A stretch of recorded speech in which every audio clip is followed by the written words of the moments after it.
오늘 우리에게 주시는 하나님 말씀은 이사야서 6장 1절로 8절까지의 말씀입니다. 우리 한 절씩 교독을 하도록 하겠습니다. 우시야 왕이 죽던 해에 내가 본즉 주께서 높이 들린 보좌에 앉으셨는데 그의 옷자락은 성전에 가득하였고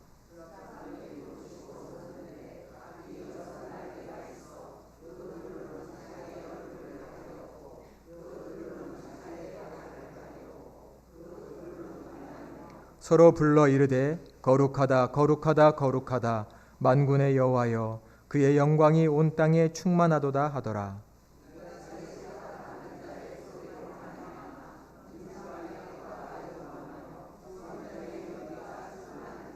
그때 내가 말하되 화로다 나여 망하게 되었도다. 나는 입술이 부정한 사람이요 나는 입술이 부정한 백성 중에 거주하면서 만군의 여호와이신 왕을 배웠음이로다 하였더라.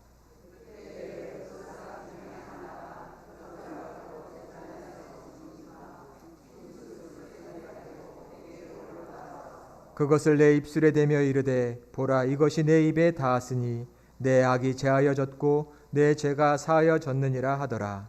내가 또 주의 목소리를 들으니 주께서 이르시되 내가 누구를 보내며 누가 우리를 위하여 갈고 하시니 그때 내가 이르되 내가 여기 있나이다 나를 보내소서 하였더니 아멘.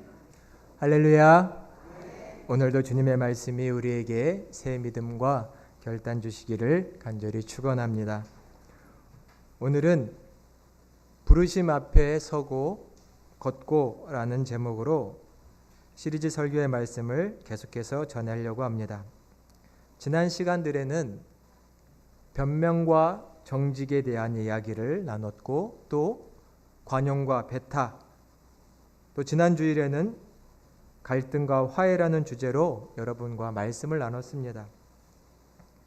우리 그리스도인의 인격이 성장한다는 것은요, 무엇보다도 예수님과 하나님의 사랑이 그 바탕에 깔려 있습니다. 사랑받은 사람과 사랑받지 못한 사람은 차이가 납니다. 하나님의 사랑을 받은 사람은 그 내면에 있는 불안, 또 내면에 있는 두려움에서 벗어날 수 있습니다. 과거에는 내 자신을 숨기려고 변명했습니다. 내 수치스러움을 가리려고 누군가를 밀어내고 방어했습니다. 다른 사람이 낮아지면 내가 높아지는 줄로 착각하며 살아왔습니다.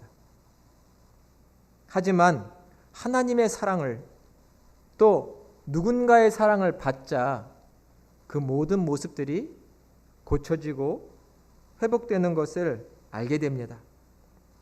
우리의 삶의 변화, 인격의 성숙은 얼마만큼의 사랑을 받았고 그 사랑을 깨닫느냐에 달려 있습니다. 사랑을 받을수록 꽃이 피어나듯 우리의 인격은 더욱 성숙할 줄로 믿습니다. 오늘은 네 번째 시간으로 소명의식이 우리 그리스도인의 인격과 어떠한 관계가 있는지를 나눠보려고 합니다. 소명하면 성직자가 되는 것, 성직자로 부름받는 것, 이렇게 오해하시는 분이 계실 수도 있지만, 그래서 나와 상관없는 것 아닌가 생각하실 수도 있지만, 소명, 부름받는다라는 것은 누구에게나 있고 그래서 누구에게나 참으로 중요한 것입니다. 사람은 종종 허무감에 또 절망에 빠질 때가 있습니다.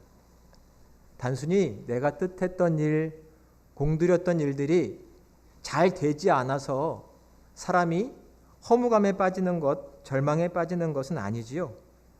오히려 사람은 의미를 잃어버렸을 때, 의미를 찾을 수 없을 때, 발견할 수 없을 때 오히려 허탈한 마음에, 허무한 마음에 빠져버립니다.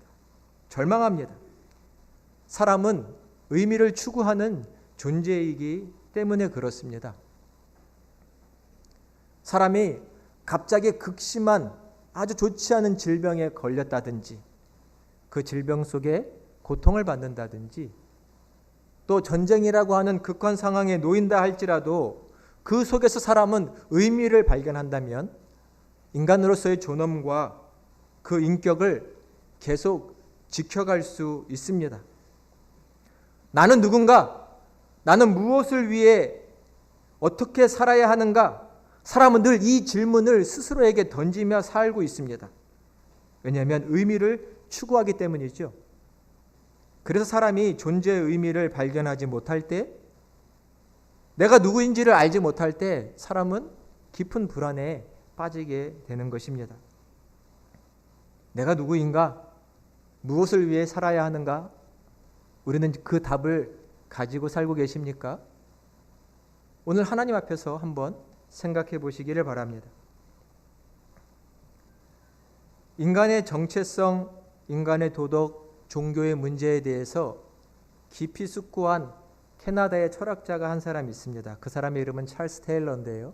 그가 그의 유명한 저서 자아의 원천들이라는 책에서 이런 말을 했는데 제가 좀 쉽게 풀어보겠습니다. 사람에게는 누구나 중요하게 여기는 거 있습니다. 중요한 것 다 하나씩 있으실 겁니다. 중요하게 여기는 것은 나름의 기준이 있습니다. 이래이래해서 중요한 겁니다. 다 중요하지 않습니다. 내 삶에서 이러한 것들은 이러한 기준 때문에 중요합니다.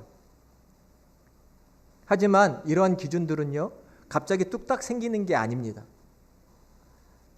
이 찰스 테일러라고 하는 사람에 의하면 사람마다 가지고 있는 그 우선순위, 중요성의 기준은 그의 삶을 둘러싸고 있는 더 큰 의미의 세상, 의미의 체계 속에서 자기의 중요한 기준들이 생겨난다고 합니다. 더 큰 의미의 체계, 다른 말로는 의미 지평, 이런 말을 쓰기도 하는데요. 현대인들의 정체성, 도덕적으로 인간답게 어떻게 살아갈까 기준을 만드는 것, 이런 것들 자기 맘대로 생기는 게 아니라 더 큰 세상, 더 큰 의미 속에서 갖게 된다는 것입니다. 예를 들면 학생 공부하는 것이 왜 중요한가 생각할 때 성적을 잘 받아야 좋은 대학 가지요. 이 정도의 생각만 하지 않습니다. 공부가 왜 중요하냐? 공부에 대한 그동안 사회의 가르침, 교육계의 가르침, 또 나의 큰 울타리인 부모가 자녀된 학생된 나에게 거는 기대들, 이런 것들이 한 학생으로 하여금 공부가 왜 중요한지를 깨닫게 만듭니다. 부모가 왜 자녀들을 위해서 희생하고 수고하나요? 내 핏줄이니까 본능? 그 정도가 아닙니다. 가족을 지켜야 한다는 책임, 가족의 중요성에 대한 사회적인 인식, 문화적인 인식 때문에 가족을 지켜가는 것이지요. 헌신하는 것입니다. 이렇듯 사람은 자기를 둘러싸고 있는 더 큰 세상의 의미와 그 의미의 체계 속에서, 그 지평 속에서 무엇이 중요한지, 그리고 그 속에서 내 삶은 어떻게 이루어져야 하는지를 늘 생각하고 살아갑니다. 내 삶은 어떤 의미가 있는가? 혼자 정하는 것이 아니라 더 큰 의미의 체계 속에서 정해간다는 것이죠. 가치라는 세계, 또한 역사라는 세계, 또 신앙이라는 세계 속에서 내 자아와 삶의 의미를 형성해 간다는 것입니다. 분명 동의가 되는 이야기들입니다. 이런 맥락 속에서 오늘 성경을 보면요, 이사야에게 더 큰 의미의 체계, 의미의 지평이 있으니 그것은 하나님의 소명이고 하나님의 부르심입니다. 이사야라는 사람이 있습니다. 근데 그에게 어느 날 소명이라는 큰 의미 체계가 그를 감싸고 그를 사로잡습니다. 그는 하나님의 부르심 때문에 내가 누구인지를 알고 내가 어떻게 살아야 되는지를 알게 됐고 자기의 삶을 완전성으로 이끌어가는 힘을 얻게 되었습니다. 오늘 본문을 살펴보면 1절에 이사야가 환상을 봅니다. 그 환상은 저 하늘에 있는 하나님의 성전, 그리고 하나님의 보좌가 보입니다. 그리고 그 성전에는 하나님의 옷자락이 가득하다라고 표현하고 있습니다. 이사야가 본 환상은 참으로 놀라운 것이었을 겁니다. 하나님의 옷자락이 가득했다라는 것은 하나님의 영광이 이사야에게 보였다라는 얘기입니다. 그것은 또한 하나님의 실체, 본체는 볼 수 없지만 이사야는 하나님의 영광 속에 있다는 것을 말하기도 합니다. 오늘 본문 2절과 3절에 보면 천사가 나오는데요. 6개의 날개를 가진 천사입니다. 그 천사가 자기의 2 날개로는 또 자기의 얼굴을 가리웠다라고 말합니다. 이것은 하나님의 영광을 직접 보지 않겠다는 뜻이기도 하지요. 누구든지 하나님을 직접적으로 볼 수는 없습니다. 그러함에도 천사도 자기의 눈을 가린 채 2절과 3절에 보니 거룩하다 거룩하다 거룩하다 만군의 여호와여 온 땅에 충만하다라고 하나님을 높여 찬송하고 있습니다. 지금 이러한 장면이 이사야의 눈에 펼쳐지고 있습니다. 하늘 성전이 보입니다. 하나님의 보좌가 보입니다. 그런데 이사야는 이러한 놀라운 환상을 보고 이러한 고백을 하고 있습니다. 우리 5절의 말씀을 같이 한번 봉독해 보도록 하겠습니다. 5절입니다. 그때에 내가 말하되 화로다 나여 망하게 되었도다. 나는 입술이 부정한 사람이요 나는 입술이 부정한 백성 중에 거하면서 만군의 여호와이신 왕을 배웠음이로다 하였더라. 아멘. 하나님의 영광을 보더니 이사야가 뭐라고 말합니까? 화로다 나로 망하게 되었도다. 꼼짝없이 죽게 되었다 이 말입니다. 왜요? 나는 부정한 사람인데 더럽기 짝이 없는 사람인데 거룩하신 하나님 앞에 서 있게 된 것입니다. 그러니 나 같은 사람 망하게 되었다는 것입니다. 하나님의 거룩하심 앞에 지금 이사야가 압도되어 있다는 것을 느낄 수 있습니다. 꼼짝없이 죽게 되었다라고 고백하고 있습니다. 그때에 천사가 저 하늘 하나님의 성전 제단에 있는 숯불, 하나님의 제사를 위해서 늘 제단에 숯불이 있었죠. 그 숯불을 하나 가져다가 이사야의 입술을 지집니다. 부정한 입술을 지져버리는 것이죠. 무슨 뜻일까요? 불로 태워서 너의 죄가, 너의 악이 제하여졌고 사하여졌다라고 말하면서 이사야를 정결케 해주고 있는 겁니다. 내 죄 때문에 망했다라고 생각하고 있는 이사야에게 천사가 나타나 그의 입술을, 그의 부정함을 지지며 너를 정결하게 해주겠다. 즉 하나님 앞에 설 수 있게 해주겠다라고 말씀하는 겁니다. 제단 숯불로 이사야의 죄가, 그의 악이 제하여졌습니다. 정결한 자가 되었습니다. 그러자 더 놀라운 일이 일어납니다. 하나님께서 직접 이사야에게 말씀하십니다. 오늘 본문 8절도 같이 한번 봉독해 보도록 하겠습니다. 8절입니다. 내가 또 주의 목소리를 들으니 주께서 이르시되 내가 누구를 보내며 누가 우리를 위하여 갈꼬 하시니 그때 내가 이르되 내가 여기 있나이다 나를 보내소서 하였더니 아멘. 하나님이 말씀합니다. 내가 누구를 보내며 누가 우리를 위하여 갈꼬. 이 말씀은 지금 하나님께서 누구를 향해 하신 건가요? 이사야에게 하신 겁니다. 여기 지금 이사야밖에 없습니다. 내가 누구를 보내며 누가 우리를 위하여 갈꼬. 이 하나님의 음성을 이사야가 듣습니다. 정말 놀라운 일입니다. 하나님의 음성이 지금 이사야 이 한 사람에게 스스로는 부정하여 망하게 되었다고 말하는 이 이사야에게 들려오고 있습니다. 그때 그리고 이사야는 응답합니다. 주님, 내가 여기 있습니다. 나를 보내주십시오. 하나님의 부르심에 이사야가 사로잡혀 바로 응답합니다. 어디에 쓰시려고 하는지, 어떤 일을 해야 되는지 알지 못하는 상황입니다. 어디로 보내시려고 하는지 알지 못하지만 이 하나님의 음성에 사로잡힌 이사야는 주님, 제가 여기 있습니다. 저를 보내주십시오 라고 고백하고 있고, 이 하나님의 부르심과 이사야의 응답을 통하여 그는 새로운 삶을 시작하게 됩니다. 사명이라는 말은 내가 어떤 일을 해야 된다는 뜻이지만, 소명이라는 말의 뜻은 내가 너를 쓰겠다라는 뜻입니다. 소명, 부르는 것입니다. 하나님이 쓰시겠다. 내가 쓰겠다. 하나님의 작정하심, 하나님의 뜻이 담겨 있습니다. 내가 너를 쓸 거다. 너가 필요하다. 이것이 소명입니다. 내가 뭐라고 하나님 쓰십니까? 나는 입술이 부정한 자였는데요. 내가 뭐라고 쓰십니까? 그러나 하나님은 사람을 불러, 또 우리를 불러 하나님이 쓰시는 귀한 도구를 삼으십니다. 여러분, 하나님의 부름을 받으셨나요? 하나님께 쓰임받고 계신가요? 이 고백이 있느냐 없느냐는 큰 차이입니다. 나는 하나님께 쓰임받는 자다. 아니다. 큰 차이입니다. 하나님은 지금 이사야에게 그 존재의 의미를 주시고 삶의 목적을 주고 계십니다. 스스로가 누구인지를 몰랐던 자가 내가 누구인지를 이제 알게 됩니다. 나는 하나님께 쓰임받는 자.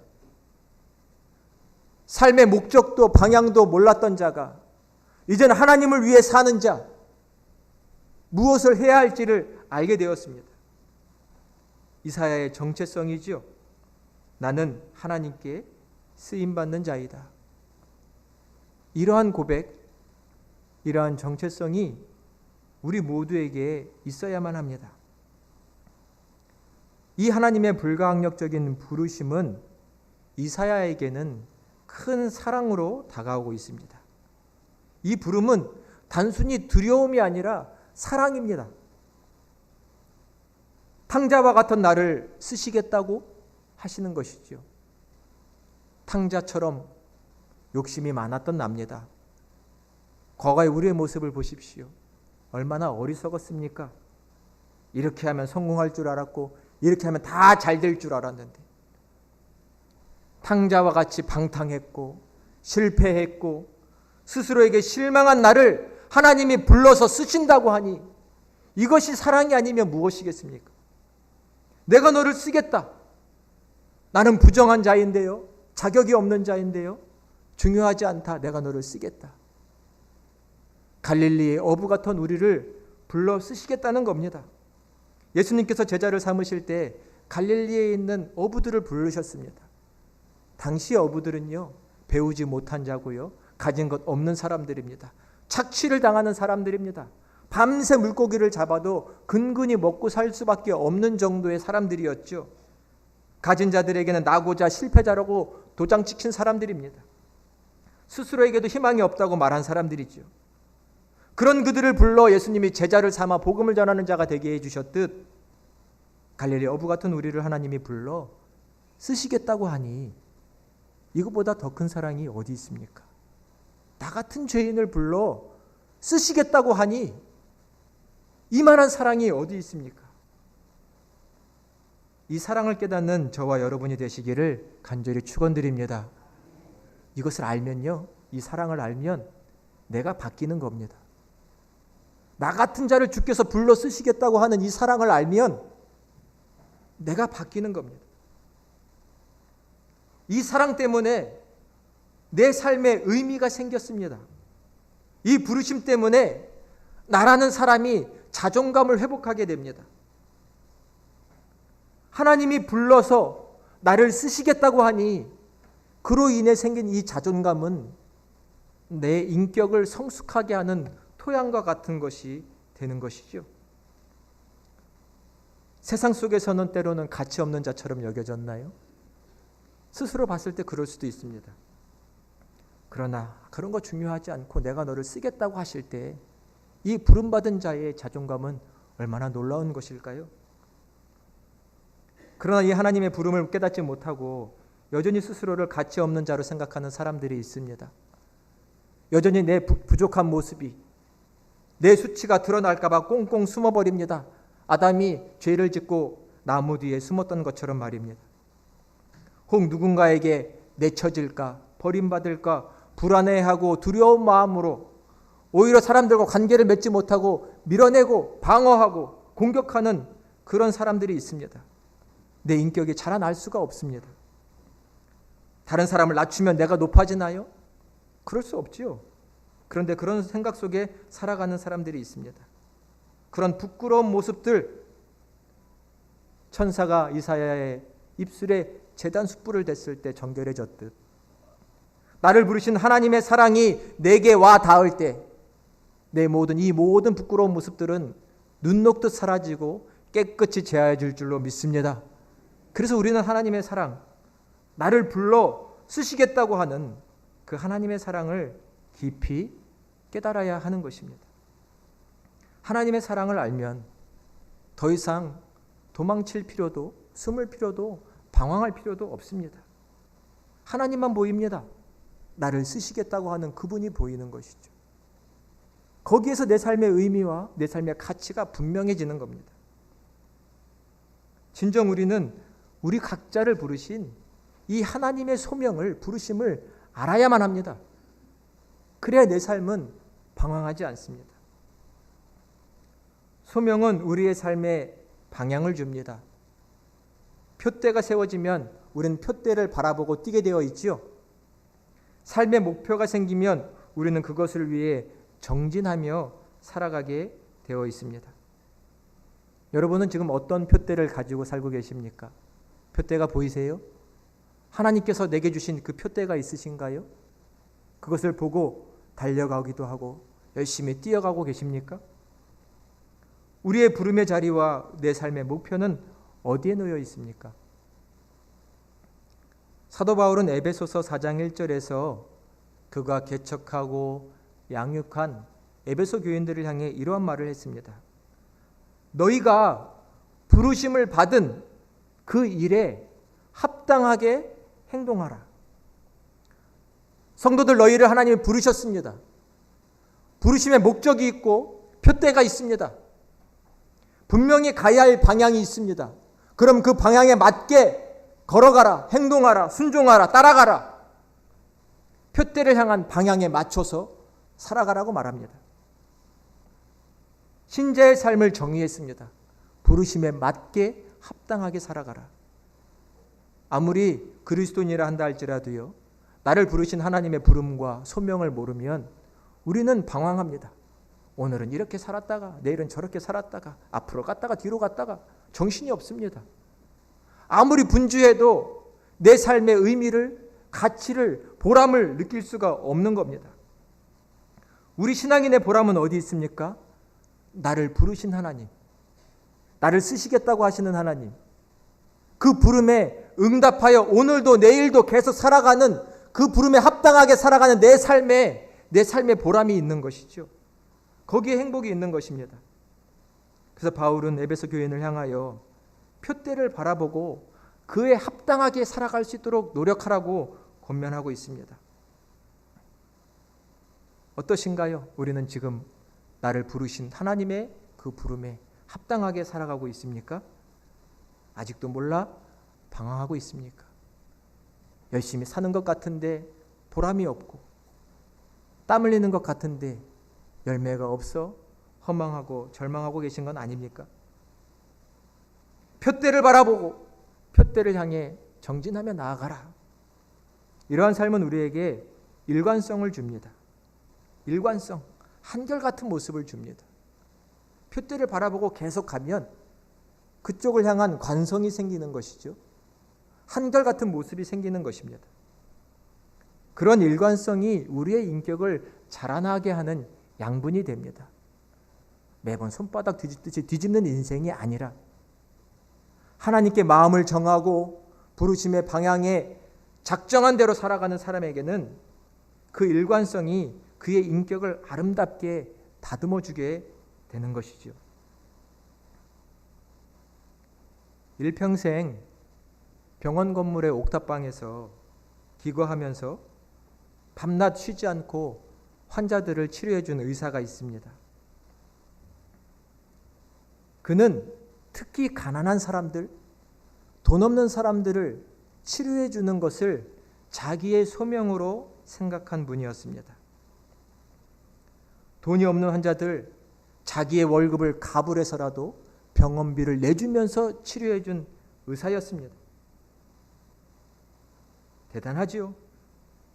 그는 남북이 나뉘어졌을 때, 이산가족이 될 때 아내와 헤어졌지만 늘 일평생 아내를 그리워하며 사람들을 치료하는데 매진했던 의사입니다. 한국의 슈바이처라고 불리는 우리 장기려 선생님입니다. 사진을 잠깐 보여주시겠어요?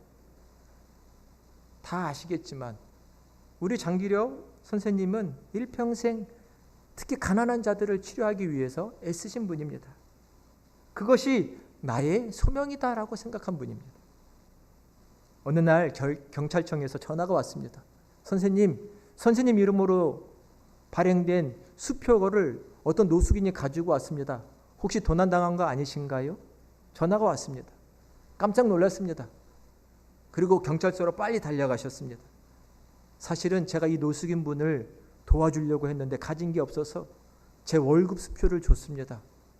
제가 상황을 잘 몰랐습니다. 이렇게 되는 것을.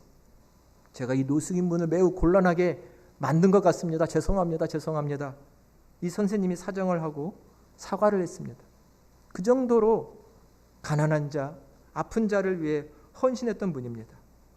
어느 날도 병원에 입원한 환자분이 돈이 없어서 걱정하고 있는 것을 보고 또 병원에 가서 내 월급 가불할 테니 차감할 테니 이분은 그냥 퇴원시켜달라고 하지만 병원이 거부했습니다. 선생님 더 이상 가불할 것도 없습니다. 이러다가는 드실 것도 없어요. 그래서 이 선생님이 환자분에게 뭐라고 하신지 아세요? 제가 밤에 조용히 병원 뒷문 열어놓을 테니까 도망치세요. 제가 알아서 할 겁니다. 이 정도로 가난한 환자를 위해서 일평생 치료하며 헌신한 분입니다. 그들을 치료하는 것이 내 소명입니다. 그분은 단순히 사람을 치료한 게 아니라 인수를 행한 인격자지요. 성자라고도 불릴 만한 사람이죠. 모든 사람이 존경하는 분이 된 것이죠. 소명에 응답하며 하루하루를 최선을 다해 살려고 했을 때 이루어질 수 있는 삶의 모습인 것입니다. 소명은 특별한 자를 부르시는 게 아닙니다. 우리 모두를 우리의 각자의 자리에서 부르십니다. 가정에 있는 나, 일터에 있는 나, 교회에 있는 나를 불러 하나님은 말씀하십니다. 내가 너를 쓰겠다. 내가 너를 쓸 것이다. 이 음성이 들려올 때 우리 모두는 주님, 제가 여기 있습니다. 나를 사용해 주십시오. 이렇게 고백할 수 있게 되시기를 간절히 축원합니다. 이 부름을 들은 사람과 이 부름에 응답하는 사람은 그것을 모르는 자들과 다른 것이죠. 내 삶의 의미가 어디에 있습니까? 주께서 나를 쓰시겠다는 데 있습니다. 주의 오른손으로 붙잡아 쓰시겠다는 데 내 삶의 가치가 있습니다. 그 놀라운 축복을 깨닫는 사람은 과거 죄의 얽매임에서 자유롭게 됩니다. 과거의 상처에서 자유로워집니다. 남을 밀어내고 남을 경계했던 그 마음의 벽이 사라지게 됩니다. 남을 정죄하고 싶고 깎아내리고 싶었던 그 마음이 사라지게 되는 것이죠. 주께서 나를 사용하시니 얼마나 행복합니까? 주께 쓰임받는 하루하루의 삶이 쌓여갈 때 내 인격은 변화되어 가는 것이지요. 그렇게 하루하루 주의 부름에 응답하며 살아갈 때 우리는 그리스도를 닮아 있는 내 모습을 어느 순간 깨닫게 될 것입니다. 오늘 나에게 주시는 주님의 음성에 귀를 기울여 보시기를 바랍니다. 누가 나를 위해 갈 것이냐? 주님이 우리를 쓰기를 원하십니다. 주님 나를 보내십시오. 이런 고백으로 믿음으로 승리하시는 저와 여러분이 다 되시기를 그리스도의 이름으로 간절히 축원드립니다. 기도하겠습니다.